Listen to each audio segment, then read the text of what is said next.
తెలుగు సాహిత్య విస్తరికి స్వాగతం. నా పేరు డేగల అనితా సూరి. ఇవాల్టి కథా శీర్షిక స్వర్ణ పుష్పాలు. ఈ కథ సాక్షి దినపత్రిక ఆదివారం అనుబంధం ఫండేలో 20వ తేదీ అక్టోబర్ నెల 2019న ప్రచురింపబడింది. ఇప్పుడు స్వర్ణ పుష్పాల కథ ఏమిటో తెలుసుకుందాం. ఒక అడవిలో 2 లేడి పిల్లలు జంటగా తిరుగుతూ ఎంతో స్నేహంగా ఉండేవి. ఒకరోజు 2 ఆడుకుంటూ తమ మందకు చాలా దూరమైపోయాయి. చీకటి పడిపోయింది. తిరిగి మందను చేరుకోవాలంటే వాటికి దారి తెలియలేదు. 2 చీకట్లో భయపడుతూ సింహాలు పులుల గాండ్రింపులతో వణుకుతూ దగ్గరలో ఉన్న ఒక గుహలోకి వెళ్ళి తలదాచుకున్నాయి. కొంతసేపటికి గుహలోకి ఎవరో వస్తున్న అలికిడైంది. 2 ఒక రాతి వెనుక నక్కాయి.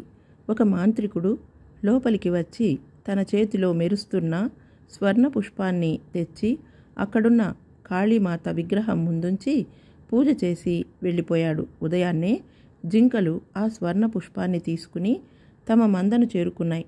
ఆ రాత్రి పున్నమి వెలుగుల్లో స్వర్ణ పుష్పం నుంచి వింత కాంతి వచ్చింది. ఆ పుష్పం ఒక దేవకన్యలా మారిపోయింది.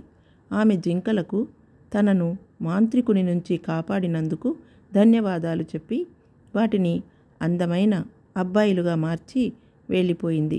ఆ రాజ్యపు రాజు వేటకు వచ్చి విశ్రాంతి తీసుకుంటుండగా ఆడుకుంటూ లేడి పిల్లల్లా గంతులేస్తూ కనిపించిన ఈ 2 అబ్బాయిలు ఆకట్టుకున్నారు. అసలే పిల్లలు లేక బాధపడుతున్న రాజు 2 తనతో తీసుకెళ్ళి అన్ని విద్యలు నేర్పి పెంచి పెద్దవాళ్లను చేశాడు. కొన్నాళ్లకు రాజ్యంలోని పిల్లలను కన్యలను ఒక మాంత్రికుడు మంత్రశక్తితో మాయం చేసి తీసుకెళ్ళి అమావాస్య పున్నమి రోజుల్లో బలి ఇవ్వసాగాడు. మాంత్రికుడి ఆగడాలకు రాజ్యంలో గగ్గోలు మొదలైంది. ప్రజలంతా రాజుగారి కోటకు వచ్చి తమను రక్షించవలసిందిగా వేడుకోసాగారు. వృద్ధుడైన రాజు నిస్సహాయుడై ఉండగా అనుమతిస్తే మాంత్రికుణ్ణి తాము మట్టు పెడతామని ముందుకొచ్చారు 2 అబ్బాయిలు. రాజుగారు వారిని ఆశీర్వదించి పంపారు. 2 బయలుదేరి జింకలుగా ఉన్నప్పుడు తాము వెళ్ళిన గుహలోపలికి వెళ్ళారు. అక్కడ కాళీమాత ముందు మరో స్వర్ణ పుష్పం కనిపించింది. దాన్ని తీసుకుని గుహ వెలుపలికి రాగానే మరో దేవకన్య ప్రత్యక్షమైంది. ఈ మాంత్రికుడు దేవకన్యలను మనుషులను హింసిస్తున్నాడు, అమాయకులను బలిస్తున్నాడు. అతన్ని అంతం చేయాలంటే 108 స్వర్ణ పుష్పాలతో కాళీమాతను పూజించాలి. వాటిని హోమగుండంలో ఆహుతి చేయాలి. అలా చేస్తే వాడు ఉన్న చోటునే కాలి బూడిదైపోతాడు అని ఆ దేవకన్య చెప్పింది. తన మంత్ర మహిమతో 108 స్వర్ణ పుష్పాలను సృష్టించి వారికిచ్చి మాయమైంది. వెంటనే 2 లోపలికి వెళ్ళి కాళీమాతను పూజించి దేవకన్య తమకు ఇచ్చిన స్వర్ణ పుష్పాలను హోమగుండంలో పడవేశారు.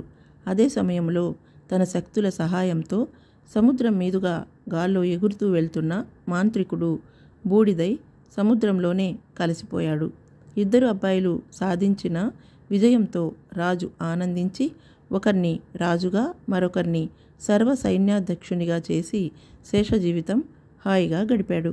ఈ కల్పిత పిల్లల కథ మీకు నచ్చినట్లయితే కామెంట్ చేయండి. మీ బంధువులకు స్నేహితులకు ఈ వీడియో లింక్ని షేర్ చేయండి, లైక్ చేయండి. మరిన్ని వీడియోల కోసం మా తెలుగు సాహిత్య విస్తరి ఛానల్ని సబ్స్క్రైబ్ చేసుకోండి. మరొక ఆసక్తికరమైన వీడియోతో త్వరలోనే మళ్ళీ కలుద్దాం. అంతవరకు సెలవు. నమస్తే.